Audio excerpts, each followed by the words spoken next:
Hello, this is Blaine again, and I'm going to present my third lab. Question number one.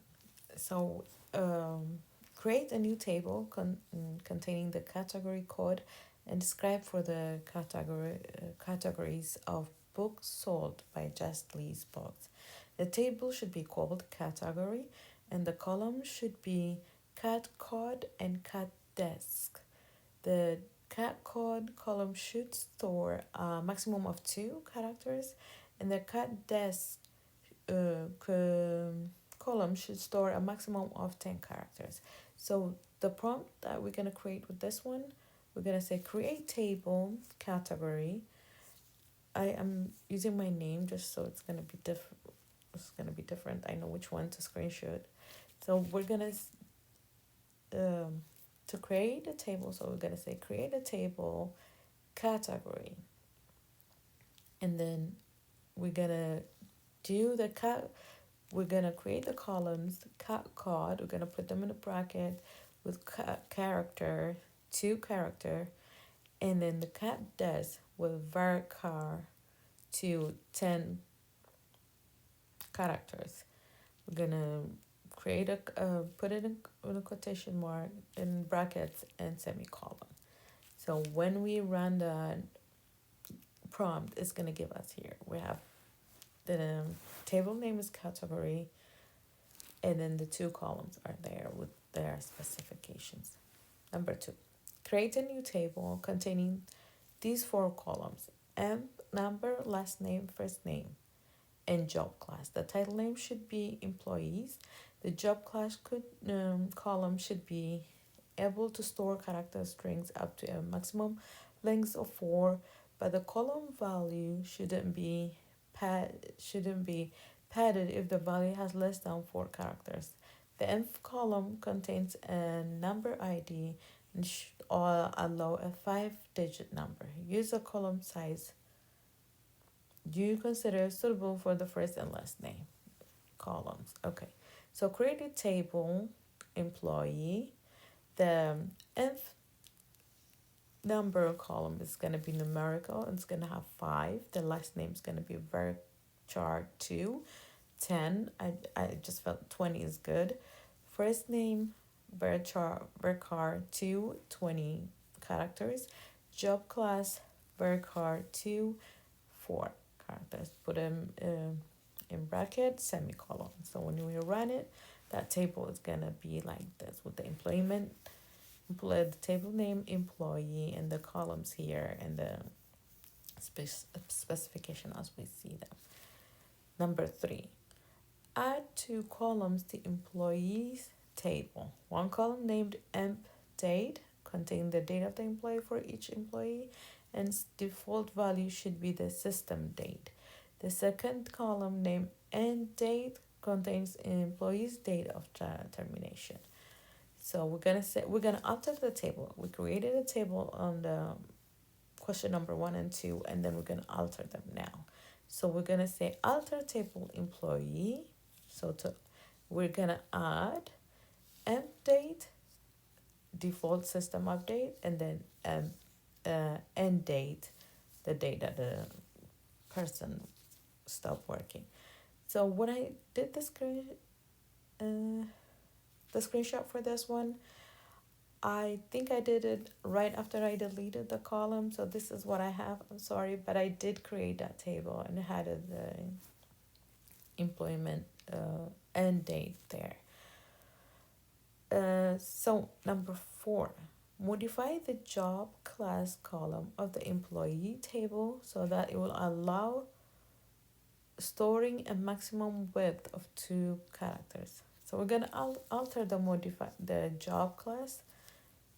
I don't know what it was here. The job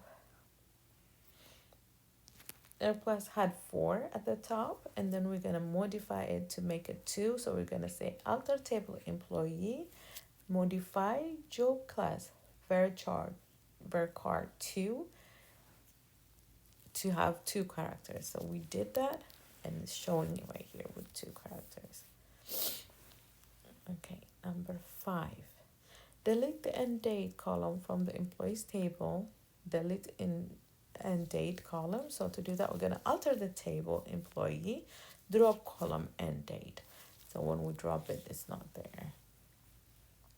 Number 6, rename the employees table as JL underscore EMPS. So to do that, we're just gonna say rename employees to JL EMPS semicolon. When we run it, it's this, the table is gonna be like this, and that's the name of the table right here.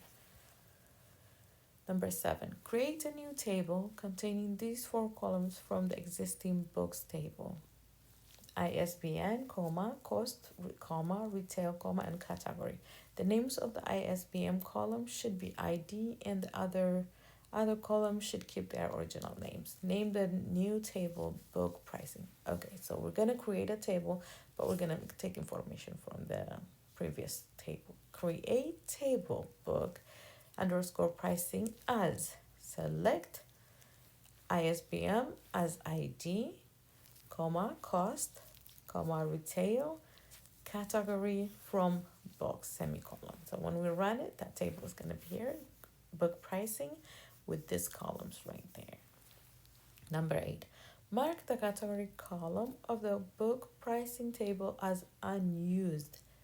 So we're going to mark the category column as unused. To do that, we're going to say column is no longer available. Okay, alter table book underscore pricing, set unused category, semicolon.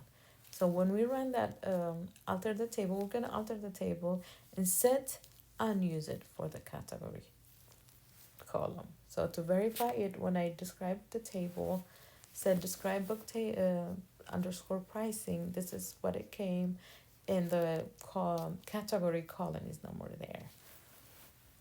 Number 9, truncate the book underscore pricing table and then verify that the table still exists but not longer contains any data. Okay, so when we do truncate, we're just gonna wipe up the data, I think, and just keep the table. So truncate table book underscore pricing semicolon. When you run that prompt, it's gonna wipe all the information there. So when I try to verify it, I did select the asterisk from book pricing semicolon to find out what it has, and no data was found in it. Number 10, delete the book pricing table permanently so that it's not moved to the recycling bin. And the other question is delete the JL underscore AMS table so that it can be restored. Restore the JL underscore AMS table and verify that it's available again. Okay, so to permanently delete without sending it to the recycle, we're just gonna do the purge. So drop book underscore pricing permanently. So that prompt is gonna be drop table booking book underscore pricing purge semicolon. When you run that command, it's gonna wipe the information. So it says object to be described could not be found. It has been deleted permanently. But when we want to kind of just drop it or maybe get it back again, we just say drop table JL underscore EMPS semicolon. When we run that prompt, it shows that the table has been dropped. But when we went back to revive it, I said restore JL underscore EMS, and I ran it, and I ran the prompt which says flashback table JL underscore AMPS to before drop. And this is what it came. The statement, it shows that the statement is processed, and then when I say describe JL underscore AMS